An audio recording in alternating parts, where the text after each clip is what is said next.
Bienvenue à toutes et à tous dans ce webinaire, le premier depuis un petit moment, comme je l'ai indiqué en introduction. En effet, nous avons organisé des dizaines de webinaires jusqu'alors et nous avons fait une pause afin de pouvoir vous présenter le meilleur du e-learning dans ce webinaire du 31 octobre. Vous remarquerez donc que je suis assortie à l'événement du moment puisque le 31 octobre, c'est Halloween. Je vous partage un écran, celui de notre instance, donc l'instance de test Shifumi, dans lequel j'ai mis le contenu du webinaire. Voilà, donc nous allons découvrir ensemble notre programme. Donc là, vous voyez que je suis connectée en tant qu'apprenant et je vais cliquer sur le contenu de mon webinaire qui va s'afficher ici. Et nous allons commencer. Alors, Shifumi en chiffres, pour rappel, pour celles et ceux qui ne nous connaissent pas. Donc, Shifumi, eh bien, ce sont plus de 1740 formateurs accompagnés depuis la création, et ce, par l'organisation de webinaires, mais également par l'organisation de visioconférences en face à face pour accompagner les formateurs et organismes de formation dans la digitalisation de leur contenu avec des solutions innovantes. Donc, nous avons réalisé un certain nombre d'événements et nous avons également des adhérents que nous accompagnons au quotidien sur la mise en œuvre de la digitalisation de leur formation. Notre équipe, donc vous allez la découvrir plus en détail aujourd'hui.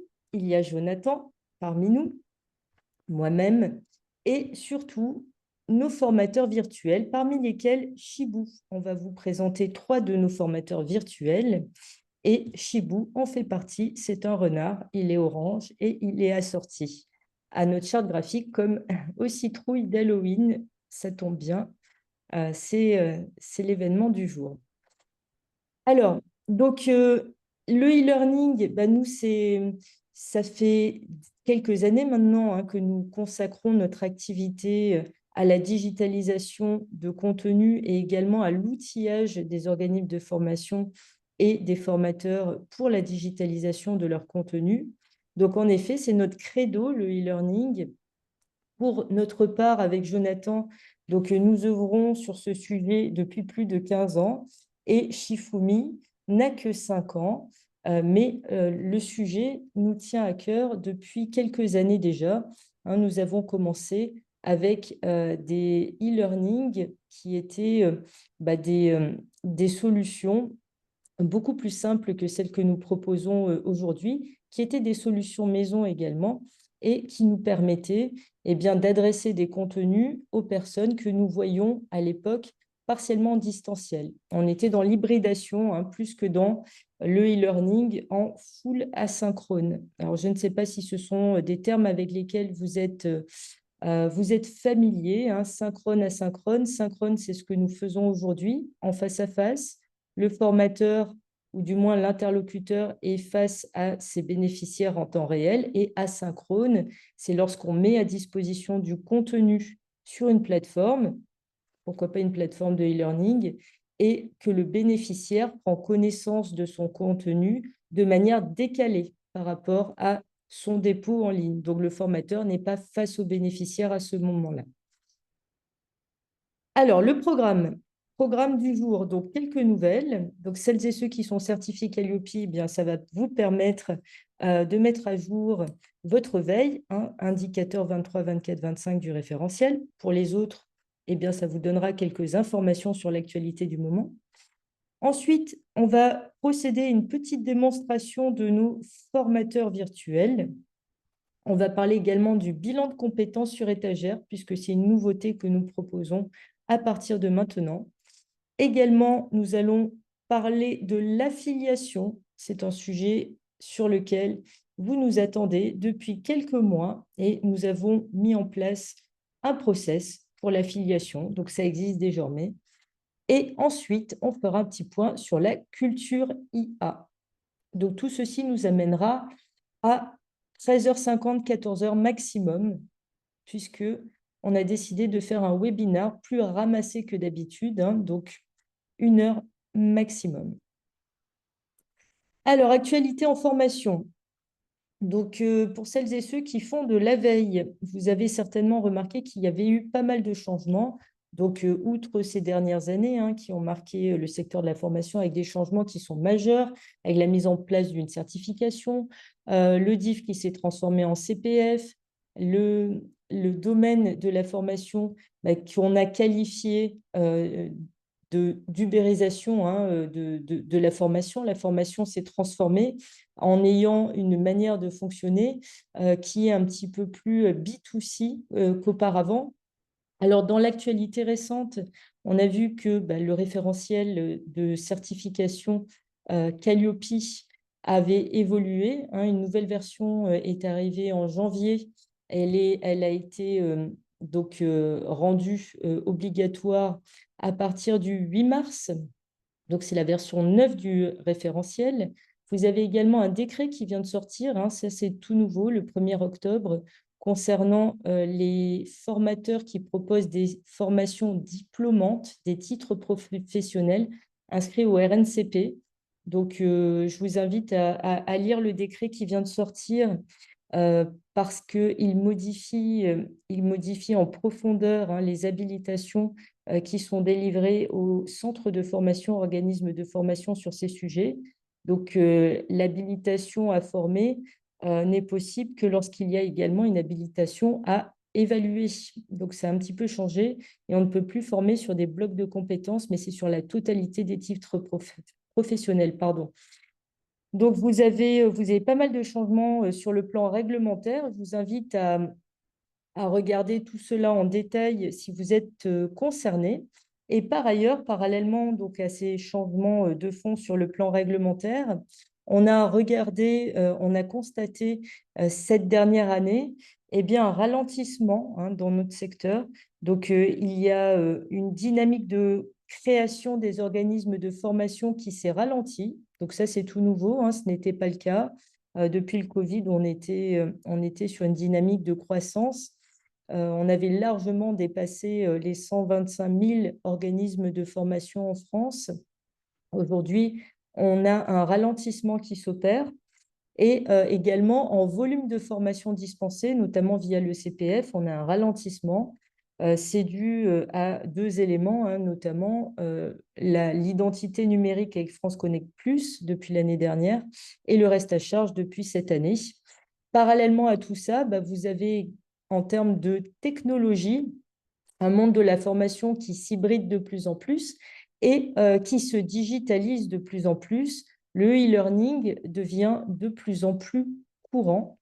Et ce qui est nouveau maintenant, et ce qu'on va vous présenter, c'est qu'au travers des formations asynchrones et du e-learning, on va pouvoir vous proposer maintenant l'intégration de l'IA, donc de l'IA générative, puisque de l'IA, vous en trouvez un petit peu partout. On refera un point là-dessus si ça vous intéresse. Là, il est question d'IA générative et c'est ce qui est nouveau dans ce qu'on va vous présenter. Alors, on va vous parler de ce qu'on a qualifié de formateur virtuel, puisque tel est le cas. Vous avez derrière moi donc un des formateurs virtuels qui s'agite depuis tout à l'heure. Donc, c'est notre formateur virtuel mascotte qu'on a appelé Chibou. Alors, à quoi ça sert un formateur virtuel? Eh bien, si vous faites déjà du e-learning ou si vous avez l'intention d'en faire, vous avez certainement constaté qu'en e-learning, il y a parfois un décrochage de la part des apprenants. En effet, les apprenants livrés à eux-mêmes face à leur écran, quand il n'y a pas un formateur en face à face, la plupart de ces apprenants ont tendance à soit se lasser, soit à un moment donné rechercher des informations et à nécessiter la mise en place d'un échange de social learning avec des outils connexes de façon à ce qu'ils puissent avoir des réponses immédiates à leurs questions. Alors, le social learning, ça existe depuis un petit moment, ça fonctionne plutôt pas mal. Le fait d'ouvrir des messageries en direct avec les apprenants de type messagerie instantanée avec des formateurs ou des mentors à l'autre bout, ça fonctionne aussi pas mal, sauf qu'en termes de capacité à répondre, il n'y a que les gros centres de formation qui peuvent répondre de cette façon-là, ou bien les petits centres de formation si vous n'avez qu'un apprenant par semaine ou par mois. Et dans ce cas-là, ce sont des possibilités techniques qui vous permettent de maintenir l'engagement de vos apprenants.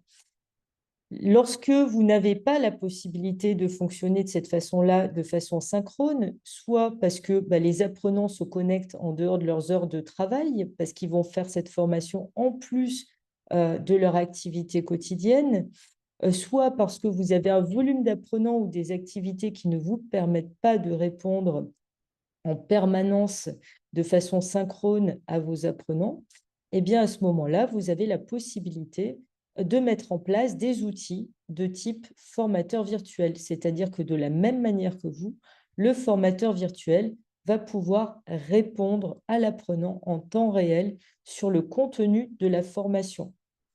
Alors là où il y a, je dirais, intérêt et innovation en la matière, c'est que le formateur virtuel ne va pas taper sur la toile pour rechercher des informations, comme peut le faire ChatGPT. Vous allez lui poser une question, vous allez ouvrir une fenêtre de dialogue avec ChatGPT. ChatGPT va vous générer une réponse sur la base des données dont il dispose. Là, tel n'est pas le cas. Vous avez un formateur virtuel qui va rechercher des informations uniquement sur les supports de formation que vous avez mis en ligne sur Shifumi. C'est-à-dire que votre formateur virtuel sera un expert de vos formations parce qu'il va rechercher des informations qui sont déjà dans vos formations. Donc, sur une question de vocabulaire, par exemple, il va pouvoir répondre en temps réel à l'apprenant, quelle que soit l'heure, évidemment, quel que soit le jour. Sur des questions théoriques un petit peu plus étoffées, il va pouvoir également répondre à l'apprenant. Ce qui est intéressant également, c'est que on peut le paramétrer, c'est nous qui le paramétrons, donc ce n'est pas une solution toute faite.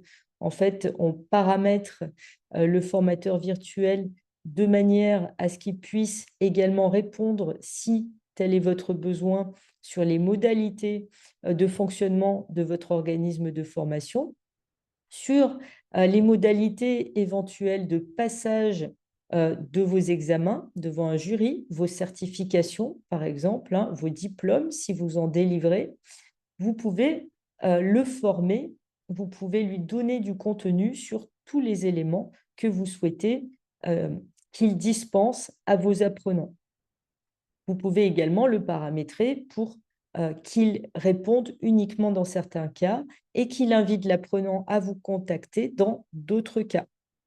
De la même manière, vous pouvez lui donner un tempérament, un caractère, entre guillemets, que vous allez choisir. Il va pouvoir être plus ou moins formel, il va pouvoir vous exprimer des, entre guillemets, bien sûr, double guillemets, des sentiments.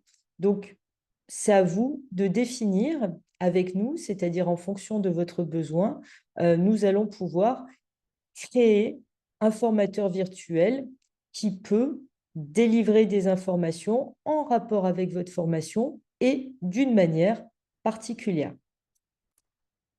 Donc, comment ça marche chez nous, la mise en place d'un formateur virtuel? Alors, on va vous montrer comment il fonctionne. On va faire une petite démonstration. Et comment ça marche? Eh bien, donc, pour vous équiper d'un formateur virtuel auprès de nous, donc, il faut adhérer, tout simplement, puisque nous sommes une association. Donc, il faut adhérer à l'association. Ensuite, vous avez besoin d'installer une instance de e-learning, donc de vous équiper de notre solution de e-learning qui comprend justement ce formateur virtuel. Et ensuite, vous aurez besoin d'adhérer à une solution complémentaire pour le formateur virtuel. C'est-à-dire que ici, vous avez une première adhésion qui existe. Donc, c'est une adhésion normale à un LMS, Learning Management System. Ensuite, vous avez des frais d'installation dans la mesure où votre instance ressemble parfaitement à votre entreprise avec une charte graphique appropriée, avec une forme de bouton éventuellement appropriée. C'est un mini site web avec une boutique en ligne qui vous ressemble. Et ensuite, le formateur virtuel. Donc, c'est une option supplémentaire que vous rajoutez à l'ensemble de ce pack de façon à avoir en permanence un interlocuteur pour vos apprenants.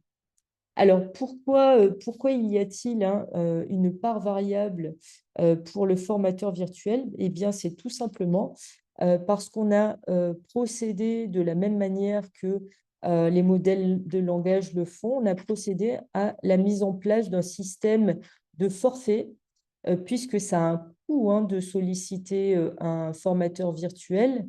Donc, en fait, on a mis en place ce système de forfait de manière à ce que vous puissiez le faire solliciter autant que de besoin par vos apprenants.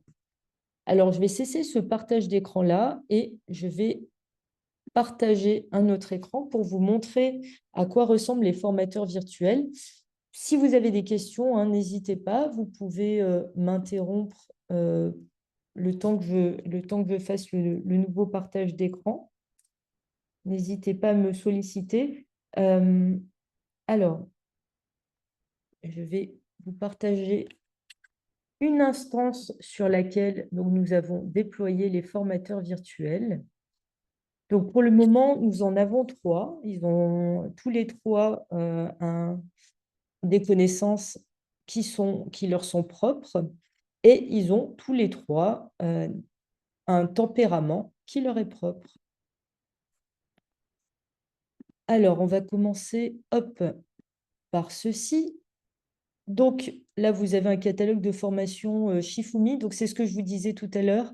Lorsque vous vous équipez de notre LMS, donc vous avez, là, on est juste sur le catalogue, mais l'entrée, c'est un site web tout à fait classique avec une partie boutique en ligne. Et là, en mode connecté, donc on a un catalogue de formation qui a été digitalisé et qui est accessible.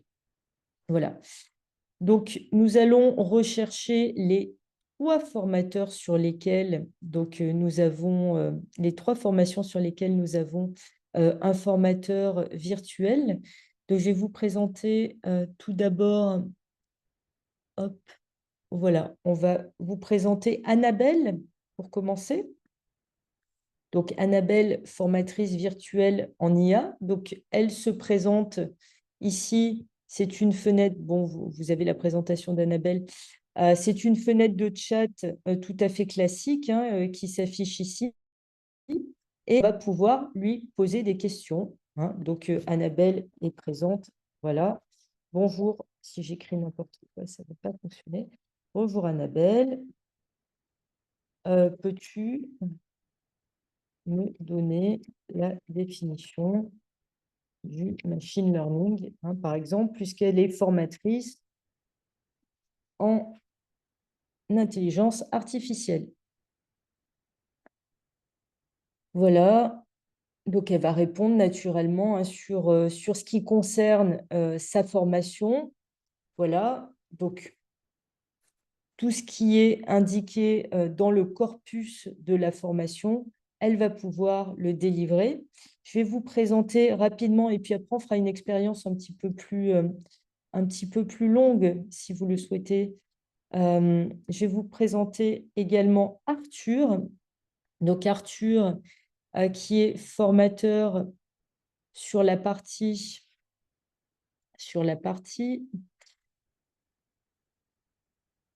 conception de formation de formateur. Ah voilà, hop.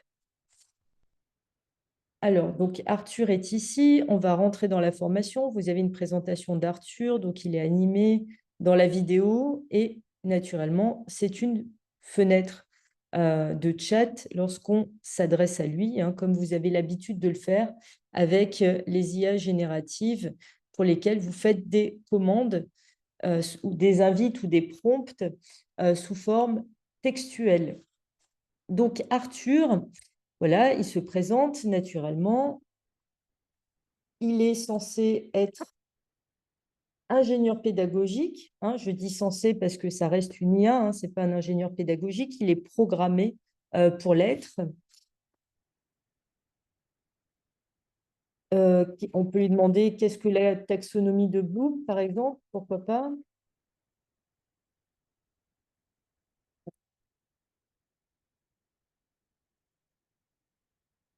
Voilà, donc Arthur répond, la taxonomie de Bloom, voilà, il explique rapidement. Donc on peut creuser le sujet si on le souhaite. On peut également lui demander si cette formation est-elle certifiante, hein, puisqu'il est programmé pour répondre à tout ce qui concerne cette formation. Oui, elle est certifiante. Voilà. Comment se passe la certification? Peux-tu me donner des détails? Voilà. Donc, si votre apprenant en pleine nuit, quand vous n'êtes pas disponible, se pose des questions, est angoissé, veut savoir comment se passe la certification parce qu'il estime que vous lui avez expliqué une fois, mais il a oublié et il est stressé.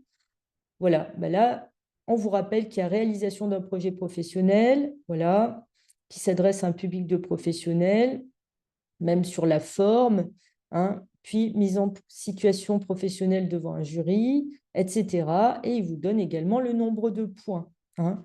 Donc, voilà un autre exemple après Annabelle, donc sur Arthur. On voit bien tout à l'heure la formation sur découverte de l'intelligence artificielle, ce n'était pas une formation certifiante.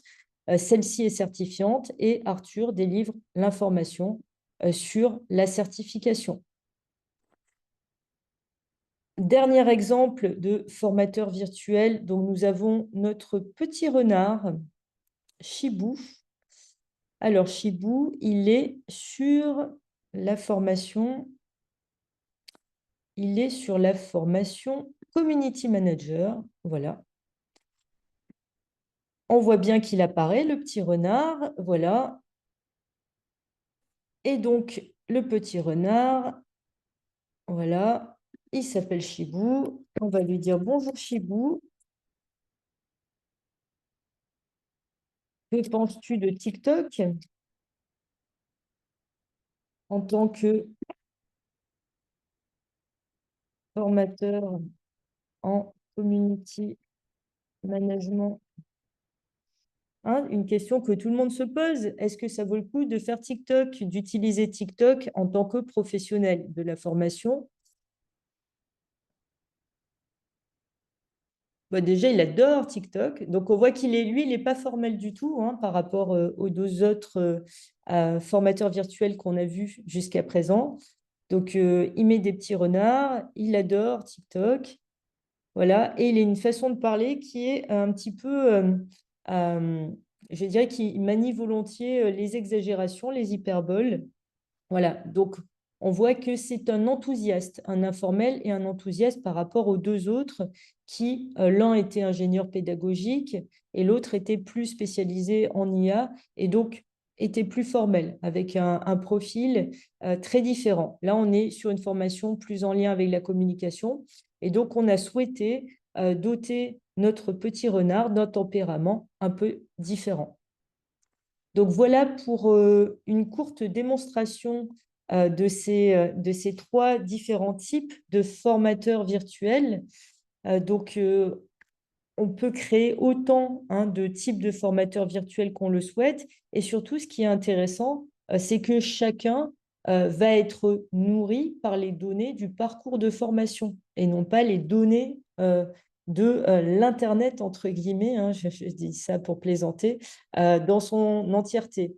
Hein, j'écoutais hier encore une émission spécialisée sur le sujet délivrée par une radio économique.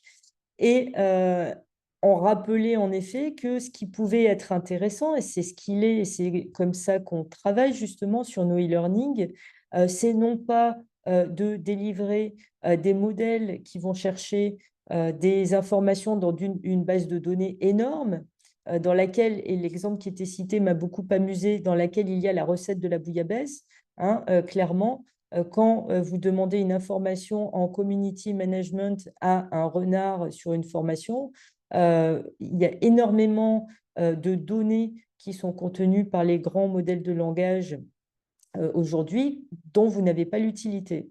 Donc là, on a des outils qui permettent d'aller chercher les données sur vos parcours de formation et donc ça vous permet d'avoir des réponses fiables.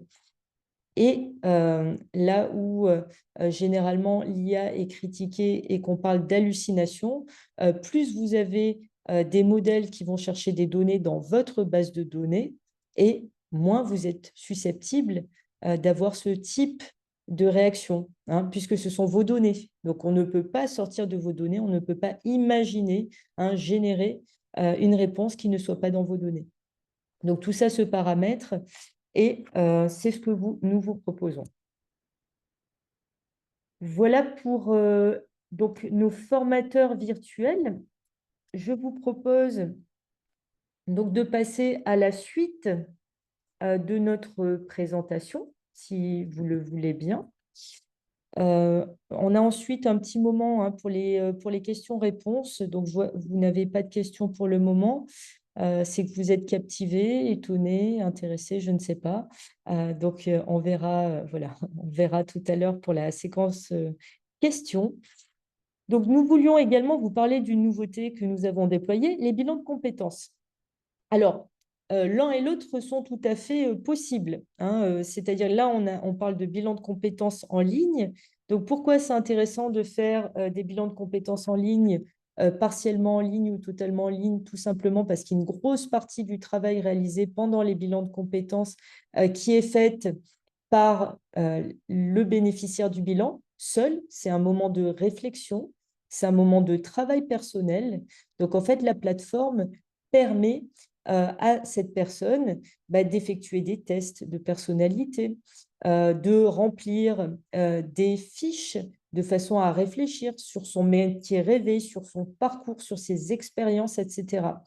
Donc, tout ceci a été créé, hein. Nous avons donc créé des contenus de manière à faciliter, vous le voyez dans la petite vidéo ici, la digitalisation des bilans de compétences. Avec ce que nous vous proposons, le bilan de compétences est totalement disponible, donc avec toutes les étapes, hein, conformément à la réglementation en la matière, de façon à ce que vos apprenants puissent travailler de façon autonome, vos apprenants ou du moins les bénéficiaires des bilans de compétences, de façon autonome avec cet outil-là. Et ensuite, les 3 rendez-vous avec le consultant peuvent se faire en visioconférence au travers de la plateforme. Donc, je disais, l'un n'empêche pas l'autre dans la mesure où nous venons de vous présenter des formateurs virtuels. Nous n'avons pas encore déployé des conseillers virtuels sur les bilans de compétences, mais rien n'empêchera, hein, dans un futur proche, d'avoir également la possibilité d'avoir un assistant qui répond aux questions de vos bénéficiaires entre les visioconférences avec le consultant. Hein, le bénéficiaire peut avoir des questions et l'assistant virtuel pourra lui donner des réponses. Donc, bilan de compétences, comment ça marche concrètement? Eh bien, donc il y a toujours, hein, le système d'adhésion qu'on a vu tout à l'heure.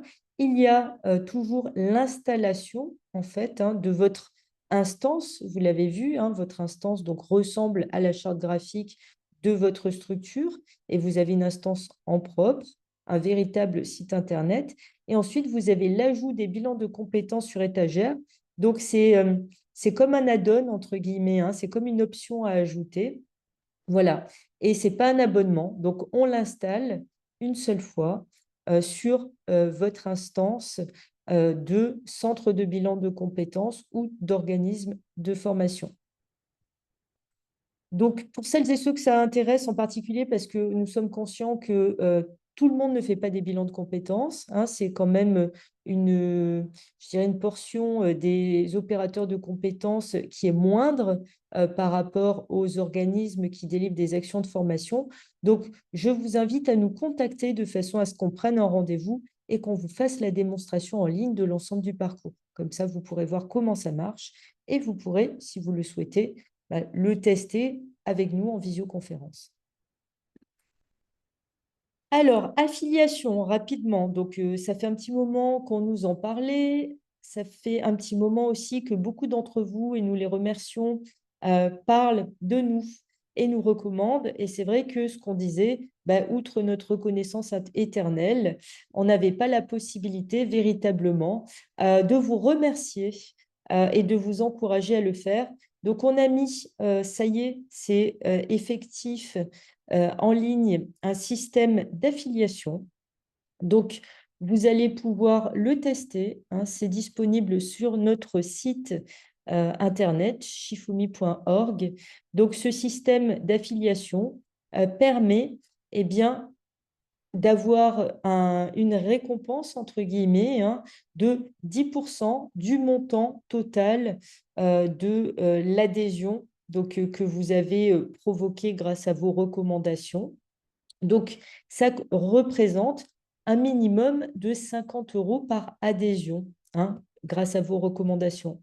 C'est-à-dire que en fonction de ce que votre filleul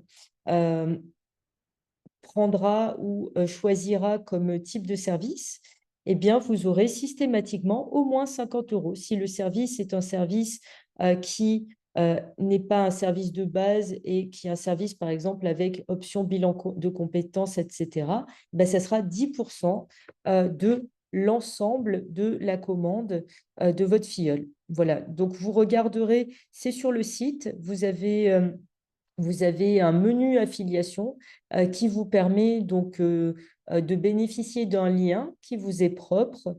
Et ce lien, donc ensuite, vous permet, c'est un lien personnel, et lorsque vous le partagez avec quelqu'un ou sur un site internet ou une publication, on sait que ça vient de vous. Et automatiquement, donc ça crédite, entre guillemets, votre compte de parrain ou marraine. Et on sait que la personne, si elle s'abonne, eh bien, elle s'abonnera de votre part. Voilà pour ce sujet. Donc, je vous invite à aller regarder ou à revenir vers nous si les informations données sur le site ne vous semblent pas assez claires ou si vous voulez en savoir davantage.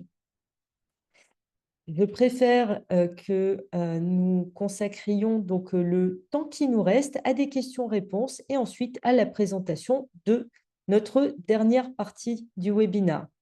Alors, vous avez la parole.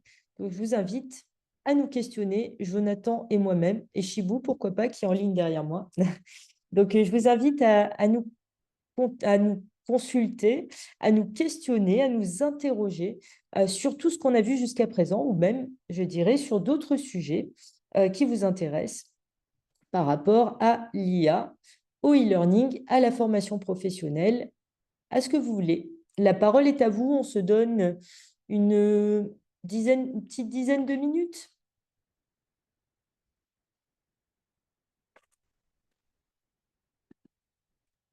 Alors, ne soyez pas timide, hein, il faut se lancer. Si vous êtes timide, vous pouvez envoyer vos questions dans le chat. Je les lirai ou Jonathan les lira et nous y répondrons. Mais tant que nous sommes là en vrai, en face à face, en synchrone, il faut en profiter.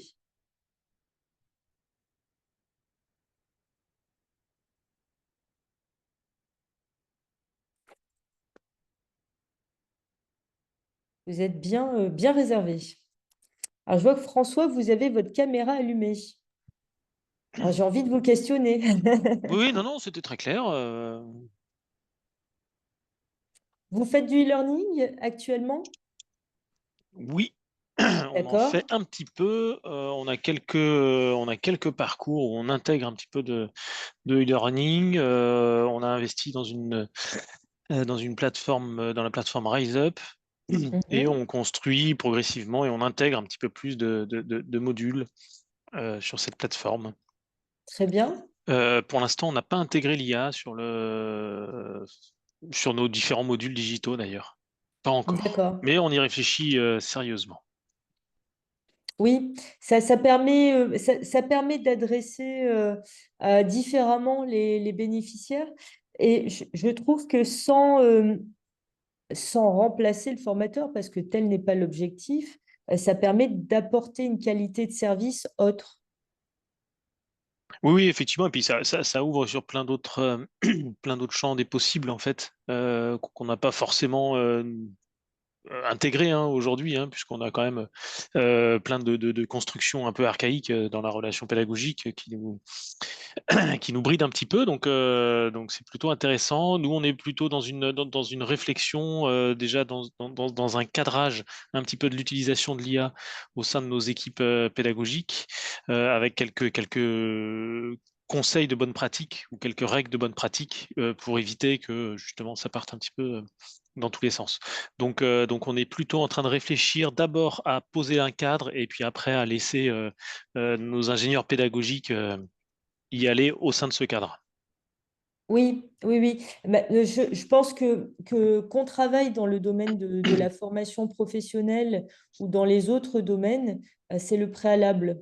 L'acculturation à l'IA et justement la définition du cadre et des bonnes pratiques, de manière à ce que elle soit utilisée de façon à optimiser la manière de travailler et sans justement produire les biais qu'on connaît et sans justement utiliser, par exemple, des grands modèles de langage ou mettre en ligne des informations qui ne devraient pas être mises en ligne. Il y a tout le côté également voilà, sur la confidentialité des données, sur la sécurisation. Tous ces éléments-là sont extrêmement importants. Donc, c'est vrai que l'acculturation, l'information, la formation des équipes est essentielle, quel que soit le domaine dans lequel on travaille. Merci François. Quelqu'un d'autre?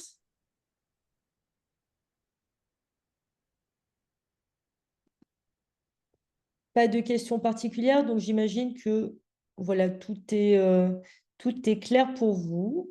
Vous n'avez pas forcément pour l'instant d'interrogation à ce sujet. Alors, je vous propose de terminer cette présentation avec justement, on parlait d'acculturation et d'information sur le sujet. Donc, je vous présente un ouvrage que j'ai écrit suite à une formation que j'ai créée pour les débutants en IA. Donc, l'idée, justement, c'était bien cela, d'acculturer sur ce sujet de manière à en appréhender les leviers, les atouts, mais aussi les risques et pouvoir les maîtriser en les connaissant. Donc, ce livre est publié pour le moment en version brochée et digitale, donc sous forme de e-book également sur Amazon. Donc, d'ici la fin de l'année, vous pourrez le retrouver dans toutes les librairies, donc au-delà de Amazon simplement. Et vous avez le lien ici, donc on vous mettra la présentation, sur notre site internet shifumi.org, mais vous avez également le lien donc, pour découvrir cet ouvrage. Donc, il balaye un petit peu toutes les fondamentaux sur l'IA, donc éléments de définition, également liste des principaux modèles avec leurs atouts et leurs usages. Et il y a tout un aspect également qui est développé sur le côté juridique, éthique de l'IA et également sur l'aspect développement durable, puisqu'on y parle également d'IA dite frugale.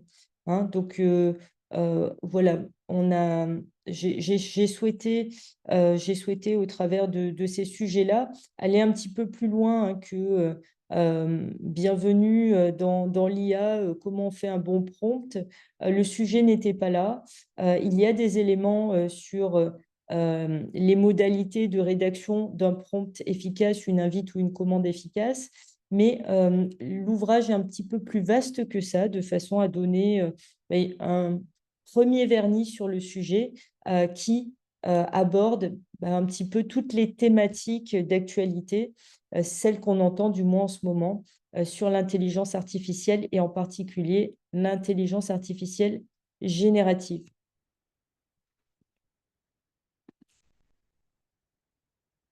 Donc, je vous remercie à toutes et à tous pour votre écoute et pour votre participation à ce webinaire dédié à la présentation de nos formateurs virtuels. Donc, nous avons prévu une suite pour ce webinaire pour aller plus loin sur le sujet et vous présenter d'autres éléments. Donc, ça sera d'ici un mois. Nous vous indiquerons la date donc, dans nos prochaines publications. Ce webinaire, vous pourrez retrouver le replay sur notre toute nouvelle chaîne YouTube, puisque nous venons de nous doter d'une chaîne YouTube. Ce n'était pas le cas jusqu'alors. On avait à peu près coché les cases de tous les réseaux sociaux, sauf celui-ci. Jusqu'alors, les webinaires étaient disponibles sur les espaces adhérents, hein, en étant connectés à Shifumi. On a fait le choix maintenant de publier nos webinaires et de faire des replays publiés et accessibles à tous, y compris aux non-adhérents. Donc, vous pourrez le retrouver sur notre chaîne et le support de présentation sera disponible sur notre site internet et disponible pour le grand public et sans avoir besoin également de se connecter comme c'était le cas auparavant. Donc, je vous remercie. Jonathan et moi restons encore 5 minutes si vous avez des questions encore à ce sujet. J'arrête l'enregistrement. Vous pourrez poser vos questions sans qu'elles soient enregistrées. À très bientôt. Merci, à bientôt. Merci beaucoup, c'était très clair.